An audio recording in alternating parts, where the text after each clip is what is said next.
Pagi Bapak Ibu dan saudara-saudari yang dikasihi Tuhan, semoga kita tetap setia di dalam menjaga kesehatan tubuh kita. Tema hari ini adalah mantan. Apa yang kita pikirkan saat mendengar kata mantan? Ya, kita mungkin langsung berpikir tentang mantan pacar ya. Mantan itu artinya ex atau bekas. Kata mantan digunakan untuk mengganti kata bekas atau ex karena kata bekas dianggap kurang pantas, seolah bernilai rendah. Mantan tidak hanya mengarah pada pacar atau pasangan, karena bisa mantan presiden, mantan menteri, mantan bos, mantan karyawan, mantan pendeta, mantan anggota jemaatnya, mantan guru, mantan murid, dan masih banyak lagi mantan-mantan. Nah, mantan itu paling tidak berarti bahwa ada orang-orang yang pernah menduduki sebuah posisi dan sekarang sudah tidak lagi berada pada posisi tersebut. Bagaimana sikap kita kalau tanpa disengaja bertemu dengan mantan?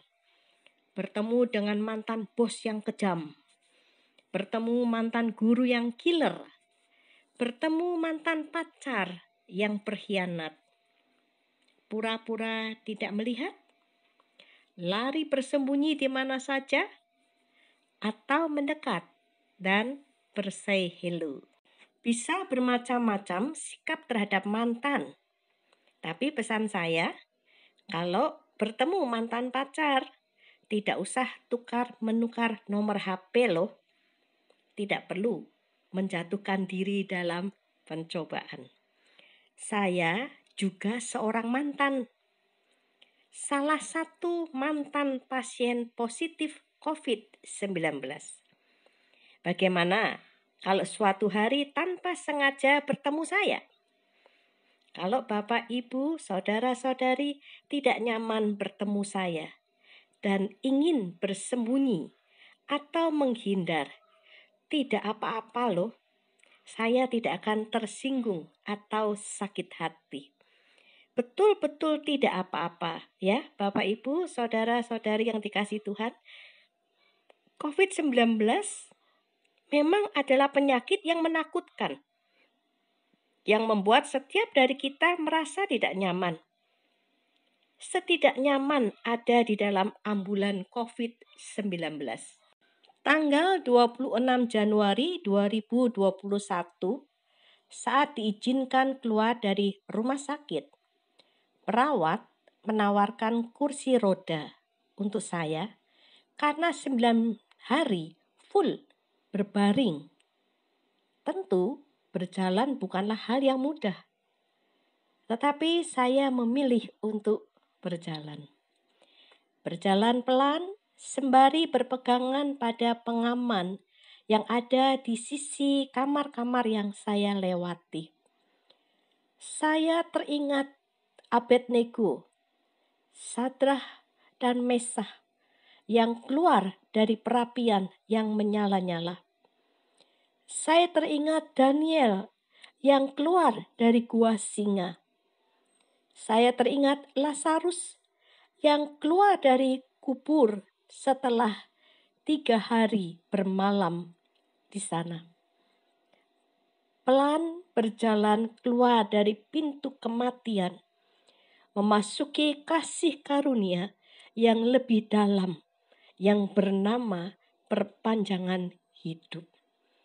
Ya, pelan dan tidak terburu-buru, menikmati kesempatan perpanjangan hidup untuk menyelesaikan segala sesuatu yang belum selesai.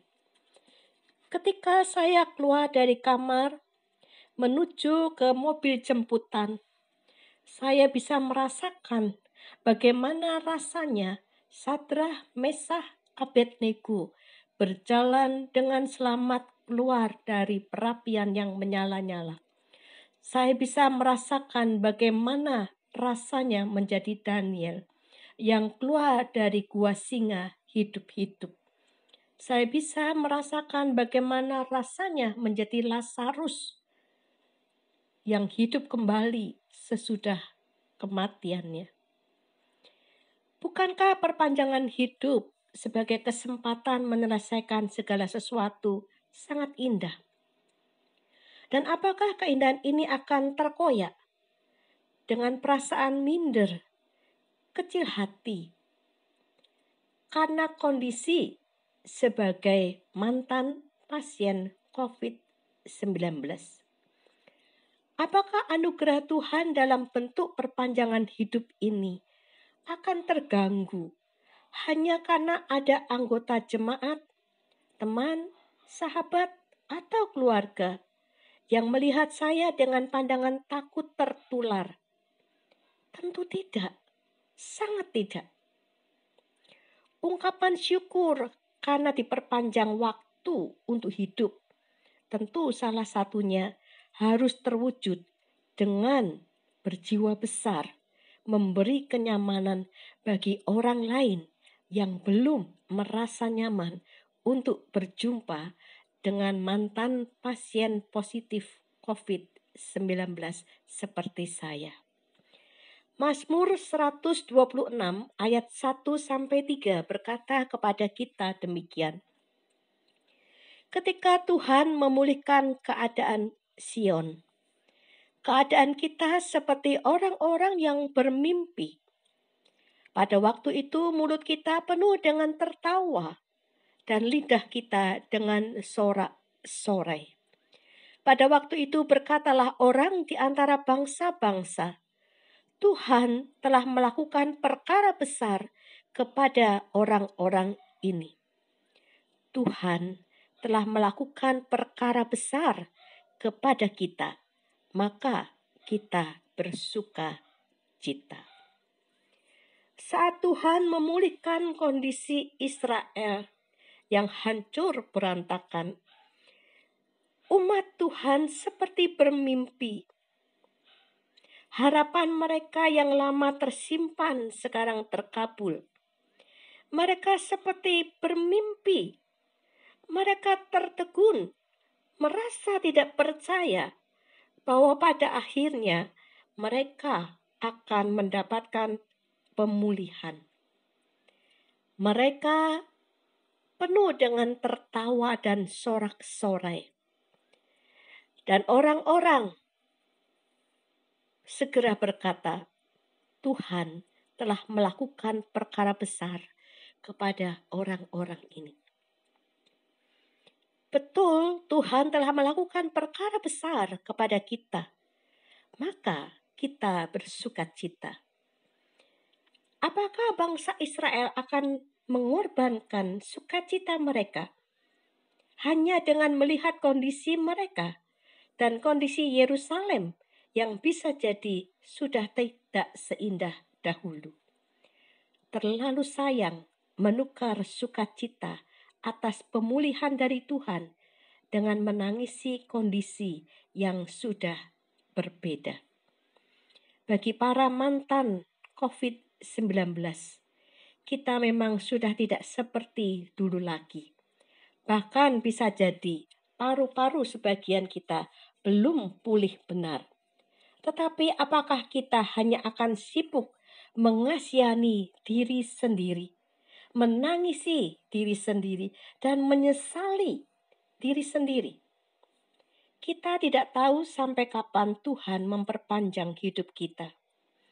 Namun, pasti akan sangat menjadi sia-sia bila perpanjangan hidup pemberian Tuhan hanya dipenuhi dengan rasa malu, minder, dan penyesalan karena pernah menjadi pasien positif COVID-19.